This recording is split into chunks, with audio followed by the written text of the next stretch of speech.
This last weekend, the family and I picked a bunch of red currants.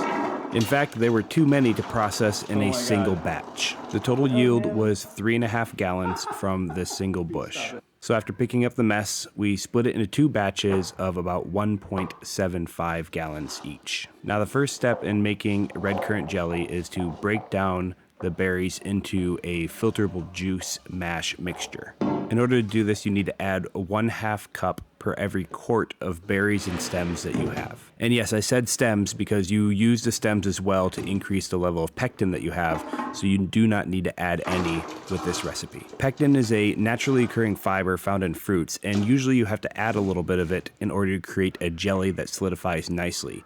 Red currants, with use of the stems, have enough pectin to do this naturally. All we have to do to bring it out is to smash the berries as we bring this up to a simmer. I started smashing with this little German drinking cup that I picked up somewhere, but I wanted something a little more official, so I ran out to the shop and made this solid oak smasher. Just a quick char and some hand sanding. No chemicals were used in making of this masher. Just making an ad? Yeah, no, we're not making an ad. We're making our own jam. We're just filming it. Whoa, okay, I have to have jelly for the sandwiches. As you can tell, the kids are pretty excited for the jelly for their sandwiches.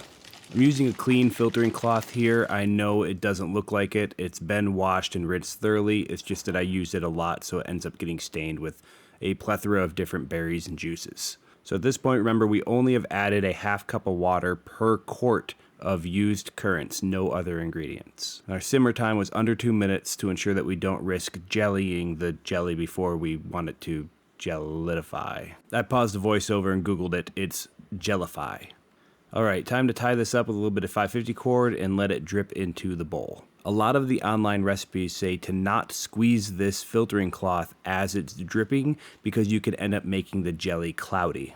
However, red currants are notoriously difficult in giving up their juices, so I squeezed the bejesus out of it after giving it some time to cool because it is very, very hot at this point. I go until it's dry almost to the touch so I can get the maximum amount of jelly out of this. The leftover pulp here with the seeds and the rest of the flesh and the stems is good to feed to your chickens or your pigs if you have them. I've tried finding uses for this in baking, but it's just a bunch of seeds, stems, and leftover skins. Not very appealing, and if you did it right, lacking in all their juice. I of course did this twice, but I'm not going to make you watch it both. At this point, we have enough room in the pot to add these two together and start working on the cooking process. First, you need to determine how much juice you've actually yielded from your red currants. I started with 3.75 gallons and yielded 1.2 gallons or 19 cups. No fancy math was needed here. I just dipped the measuring cup into the juice and dumped it into a fresh bowl and kept a tally of how many times I did that. This recipe is a pretty simple one to follow and an extremely low cost one, as you only need to pay for the sugar. And for the sugar, it's a 1-to-1 ratio. 19 cups of juice, 19 cups of sugar. Make sure you use a large pot for this because as you simmer and boil this up to temperature, you will see an increase in volume. You can see here how close I was to having a big mess. Now here's the only super critical part of this entire recipe. You need to bring the temperature up to 220 degrees, minus 1 degree for every 500 feet of elevation. So since I'm at 1,000 feet of elevation, I had to get this temperature up to 218 degrees. This can take some time, and it's all based on how fast you can evaporate the excess fluid out of the mixture. I tried to get all the foam off after I reached my temperature, but some of it still made it up into the jelly, but it's just on the very top of each of the jars.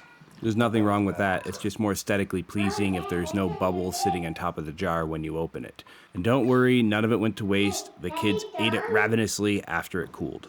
Because remember, this should still be around 220, in my case 218 degrees, when you pour it into the jars. My total yield was the amount of juice plus 0.5 times the amount of sugar I used, because sugar does dissolve. So that's 1.2 gallons plus 0.6 gallons, which is 1.8 gallons total, which equates 28 cups or 6.6 liters of jelly. I apologize for the lighting here. It was much later at night and I lost my natural lighting. I've not yet invested in nice LED lights like most people, so you'll just have to deal with what you got. And no, I don't usually use this much jelly on my toast, but I wanted to show you that it did in fact jellify at the end of the day. Thanks for stopping in. I hope you guys enjoyed this or learned something. Let me know in the comments.